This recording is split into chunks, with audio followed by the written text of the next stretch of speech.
अस्सलाम वालेकुम नाज़रीन, CKD न्यूज़ के साथ मैं हूं आपका होस्ट तलहा नईम। आज हम गुजरांवाला की एक नामवर शख्सियत के साथ मौजूद हैं जिन्होंने 2018 में PTI की टिकट के साथ इलेक्शन लड़ा और आज बतौर चेयरमैन GDA एंड वासा अपनी खिदमात को सर अंजाम दे रहे हैं। नाज़रीन, मेरी मुराद जनाब अली अशरफ मुगल साहब हैं। आइए इनसे गुफ्तगू का आगाज़ करते हैं और जानते हैं इनकी इब्तदाई तलीम और सियासी कैरियर के बारे में। अस्सलाम वालेकुम। वालेकुम सलाम। अली साहब, बहुत शुक्रिया, आपने अपने कीमती वक्त में से CKD न्यूज़ के लिए कुछ लम्हात वक्त किए। आपका शुक्रिया कि आपने मुझे बात करने का मौका दिया।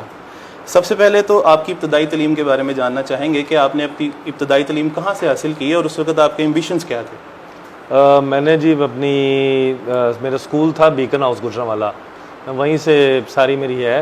बाकी जहाँ तक एम्बिशंस की बात है तो मेरा ख्याल है कि जो हम कर रहे हैं वही मेरा एम्बिशन था और मैं समझता हूँ आई लव माई वर्क और जो काम कर रहा हूँ ये हमेशा से सोचा था। I wanted to be in politics, तो अल्हम्दुलिल्लाह I am very happy with what I am doing. आप एक वेल एस्टेब्लिश्ड ख़ानदान से ताल्लुक़ रखते हैं, तो सियासत में आने की क्या वजह थी?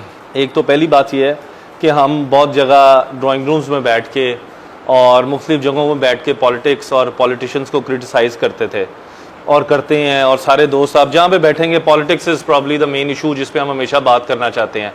तो मेरा हमेशा से ये फोकस रहा था कि अगर हम ड्राइंग रूम्स में बैठ के लोगों को क्रिटिसाइज़ कर सकते हैं, तो अगर अल्लाह ताला ने इस तरह के वसाइल दिए हैं कि मैं अपना वक्त जो है पॉलिटिक्स को दे सकता हूँ, तो इसी वजह थी, बुनियादी जो मेरी वजह थी वो यही थी कि अब मुझे अपना किरदार अदा करना चाहिए। और मैं बहुत सारी जगहों पर यह बात ऑलरेडी भी कहता हूँ कि ज़रूरी नहीं है कि हम शायद कहें कि हम बहुत ज़रा यू टर्न कर देंगे या सारी चीज़ें बहुत बेहतर कर देंगे, मगर यकीनी तौर पर एक कोशिश है।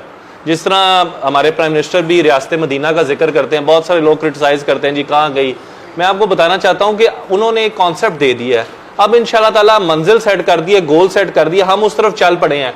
वो आज पहुँचे कल पहुँचे, मगर एक दिन मुझे यकीन है हम पहुँचेंगे ज़रूर। तो इसी तरह ये जो आप एम आप सेट कर लेते हैं, डायरेक्शन एक सेट कर लेते हैं लाइफ में, एम्बिशन में, करियर में, जो भी गोल सेट करते हैं, तो यकीनी तौर पर आप लाजमन उस तरफ चल पड़ते हैं। देर हो सकती है, मैं नहीं समझता कि हार्डवर्क का कोई शॉर्टकट है, तो लाजमन आप वहाँ पहुँचेंगे। अली भाई, NA82 में 2018 में उस्मान साहब को आपने एक बड़ा टफ टाइम दिया। आप क्या समझते हैं कि कहाँ पे कोई गैप रह गया कि इलेक्शन कामयाब ना हो सका आपका? मैं समझता हूँ कि दोस्त खैर जिन लोगों ने वोट दिया वो यकीनी तौर पे ज़्यादा गलतियों की निशानदेही कर सकते हैं, मगर खुद एहतसाबी का अमल इंसान करता रहता है। मेरे ख्याल से हम कोई मेनली लोगों को रिलीव हम गवर्नमेंट में कभी नहीं रहे थे, तो हम जो प्रोजेक्ट्स थे कोई गली नाली के, गैस के, सीवरेज के, साफ़ पीने के पानी के, शायद ये जो मैं गैप समझता हूँ वो रह गया था। और इंशाल्लाह ताला अब जिस तरह प्राइम मिनिस्टर और CM साहब सरदार उस्मान बुज़दार की क़यादत में जो डेवलपमेंट के फंड्स आ रहे हैं और जिस तरह चीज़ें हो रही हैं, मैं नहीं समझता कि अब कोई वजह रह गई है कि लोगों को हम कोशिश कर रहे हैं कि इंसाफ भी और उनकी जो बेसिक सहूलियात, मतलब मेरे हल्के में कंसेक्टिव 2-3 बार लोग रहे हैं, तो ऐसे लोगों ने बहुत सारे, अभी भी आप मेरे हल्के में जाएं तो बहुत सारी गलियां, बहुत सारे बाजार, बहुत सारी यूनियन काउंसिलें पूरी ऐसा मंजर पेश करेंगी कि शायद ये पार्टीशन का वक्त है। और दूसरी बात यह है कि लोगों ने ऐसे जैसे आपने उस्मान साहब का जिक्र किया, अब वो उन्हें असेंबली में जाते हुए मेरा ख्याल है कि 15-20 साल हो गए हैं, तो मैंने आज तक या किसी दोस्त ने आज तक उनको असेंबली के फ्लोर पे किसी की आवाज़ उठाते नहीं सुना। तो वो खामोश गए थे और खामोश ही वापस आ जाते हैं। तो इंशाल्लाह ताला मैं समझता हूँ कि मैं अगर इलेक्ट होता हूँ तो जिस तरह नौजवान दोस्त साथी और जिनकी बेसिक महरूमी है, ना सिर्फ गुजरांवाला की हद तक बल्कि इस्लामाबाद में भी जाके उनकी आवाज़ उठाऊंगा। अली भाई, आप इस टाइम चेयरमैन GDA हैं, तो GDA का बेसिक एजेंडा क्या है और ये किन पेरिफेरीज पर काम कर रहा है? जी मैं बताता हूँ। GDA असल में basically it is an autonomous body. मैं पहले बताता चलूँ ना, तो ये इसमें हम अगर आंसरेबल हैं तो हम सेक्रेटरी साहब, मिनिस्टर हाउसिंग और चीफ मिनिस्टर, जिस तरह लाहौर में जो LD है उसके चेयरमैन है चीफ मिनिस्टर खुद, तो गुजरांवाला में मैं चेयरमैन हूँ, और आगे से जिस तरह लाहौर में वाइस चेयरमैन होते हैं, अभी हमारे कोई ऐसी अपॉइंटमेंट नहीं है, मगर बतौर चेयरमैन मैं इधर काम कर रहा हूँ।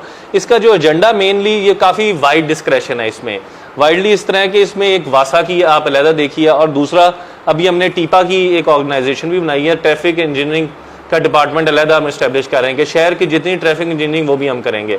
मेनली जो हमारा फोकस है GDA इटसेल्फ का मैं पहले बताता चलूँ, फिर मैं बाकी आपको वासा और टीपा का बताता हूँ। GDA में हम हाउसिंग सोसाइटीज़ को रेगुलेट कर रहे हैं, और दूसरा हमारी जो अपनी एक स्कीम है मॉडल टाउन उसके हवाले से, और प्लस जितने भी शहर में कोई डेवलपमेंट के काम होने हैं उसमें हमारा एक होता है कि अगर हम उसमें जाके अपनी डेवलपमेंट स्कीम्स या डेवलपमेंट का काम कराना चाहें तो हम करा सकते हैं। मेन हमारा फोकस तो ये है।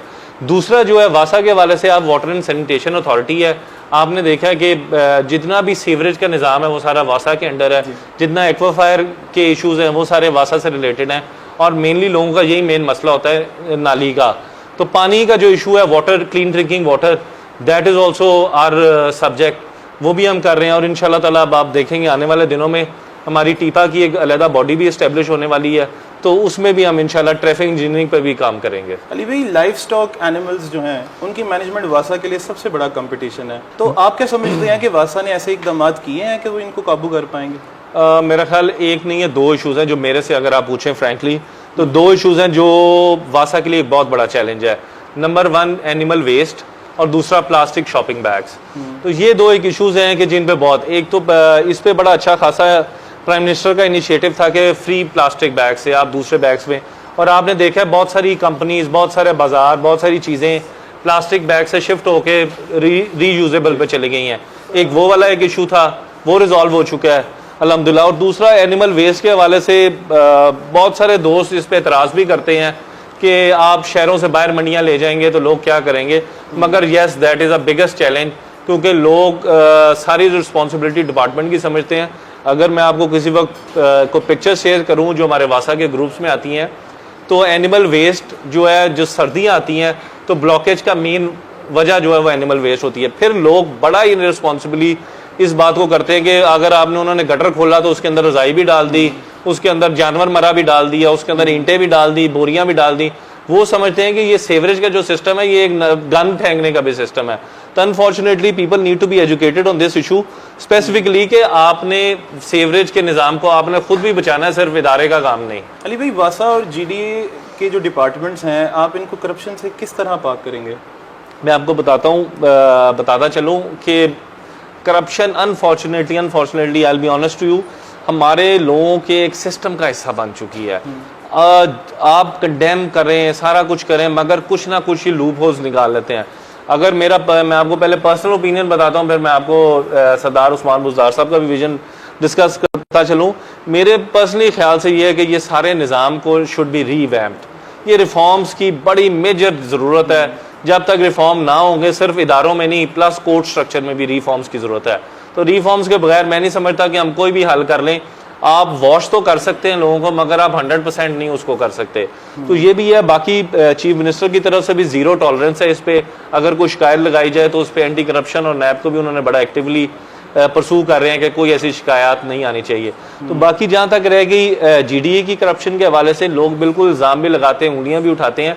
इसकी मेरी कोशिश ये है कि मैं एक छोटा सा स्टेप जो हमने किया, मॉडल टाउन की ट्रांसफर्स हम पहले मैनुअली करते थे, वो अल्हम्दुलिल्लाह अब हम डिजिटलाइजेशन पे जा रहे हैं कि वो जो था ना पर्ची वाला सिस्टम के पैसे दो, ये करो, फाइल बनेगी, वो हम ऑल टुगेदर सिस्टम ही खत्म करना चाह रहे हैं। आप सीधा आए, 1 विंडो ऑपरेशन पे अपनी ट्रांसफर दें, आपकी तस्वीर खींची जाएगी और आपकी ट्रांसफर होकर नया लेटर इशू कर दिया जाएगा। वो फाइलें बनवाने, पेपरलेस ट्रांसफर कर रहे हैं।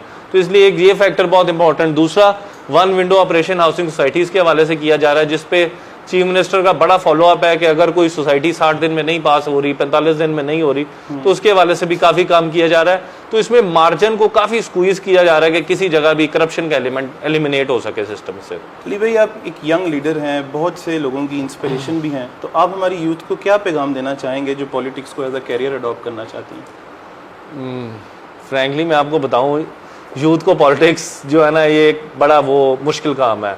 आपको you have to sacrifice your personal life, your ambition, your गोल।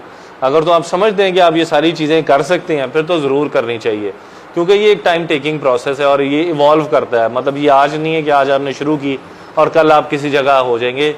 शायद अब हो सकता है कि आपको 10 साल, 20 साल, 30 साल लगें। तो इसमें बहुत बड़ा सेक्रीफाइस है। अगर आप सेक्रीफाइस करने के लिए तैयार हैं तो मेरा ख्याल है इससे बड़ा नोबल प्रोफेशन कोई नहीं। क्योंकि मैं समझता हूँ कि जो भी दोस्त पॉलिटिक्स कर रहे हैं, जितने भी पॉलिटिशियंस हैं, वो सदका जारिया कर रहे हैं। बहुत सारे लोगों के लिए एक रिलीफ देने का एक जरिया बने हुए हैं, ब्रिज बने हुए हैं। तो अगर इस नीयत के साथ करें कि अगर आप करना चाहते हैं सर्विस, किसी को पॉलिटिक्स करना चाहते हैं, तो आप खिदमत के जज्बे से करें, तो मेरा नहीं ख्याल इससे बेहतर कोई सदका जारिया आप कर सकते हैं। नाजरीन, आज के प्रोग्राम का वक्त ख़त्म हुआ जाता है। आपसे मुलाकात होगी अगले प्रोग्राम में। तब तक के लिए अल्लाह हाफिज़।